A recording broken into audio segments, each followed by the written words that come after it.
Throughout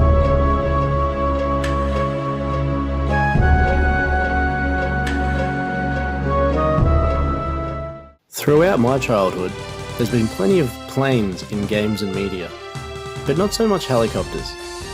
I mean, there's been a couple here and there, but they've paled in comparison. One such property that did have a copter is Choplifter, released in 1986 on the Sega Master System by Broderbund Software.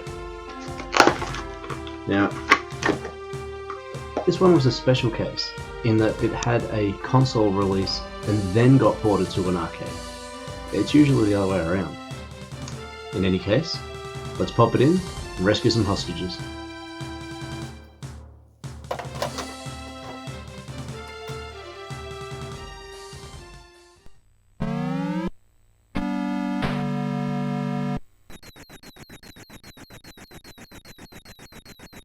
So, the story.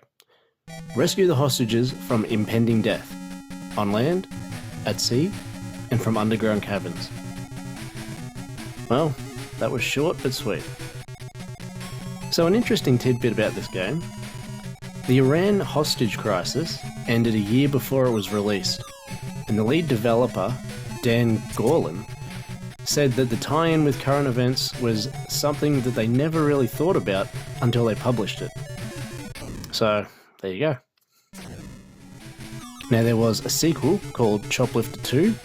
It was subtitled Rescue Survive. Sounds like a very Japanese name, doesn't it? That was released for the Game Boy in '91. And then it was remade for both the Game Boy and the Game Gear as Choplifter 3 in 1994. An unrelated Choplifter 3 was also released for the Super Nintendo. That's not confusing at all. The devs were also working on a 3D multiplayer version for PC, but that never released. So the gameplay. You pilot a rescue combat helicopter. The goal is to save the hostages being held in the barracks and transport them to safety, to the nearby postal service buildings. All the while, you'll be fighting off hostile tanks and other enemy combatants. You need to shoot hostage buildings to release them, and land safely nearby to pick them up. All the while, avoiding enemy fire from tanks, jets, etc. Each building houses 16 hostages, and your load capacity is, very fortunately, 16 passengers. Now, once they've boarded, you have to head back to the building that you started at and offload them to safety. So, the sprites look good. The backgrounds are colourful and well detailed, and even the hostages have these great little animations to them. Graphics are good. Music I find quite catchy, to be honest. The sounds are your average Master System sounds, but that's not always a bad thing. On controls, the chopper can face 3 directions: left, right, or forward. It may shoot at enemies in any of these directions, and does not need to fly in the same direction it's facing. The forward-facing mode is used primarily to shoot the tanks. Honestly, it's pretty clunky, and unfortunately, in my opinion, it suffers from the same issues I had with Chopper Command on the Atari 2600.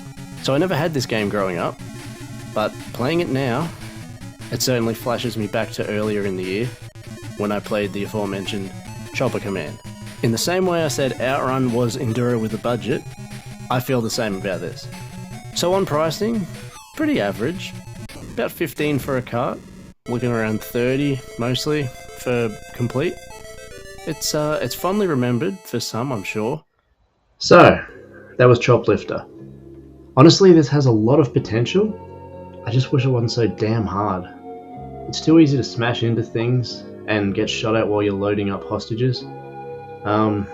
Yeah, unfortunately, I just found it more frustrating than fun. And that's not good.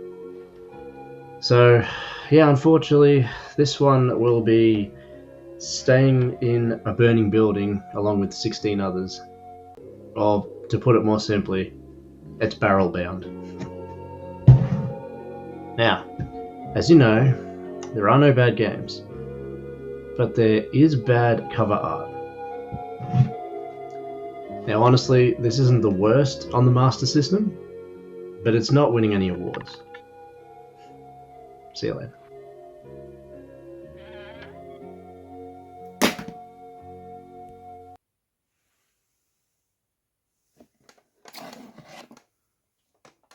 More than meets the eye?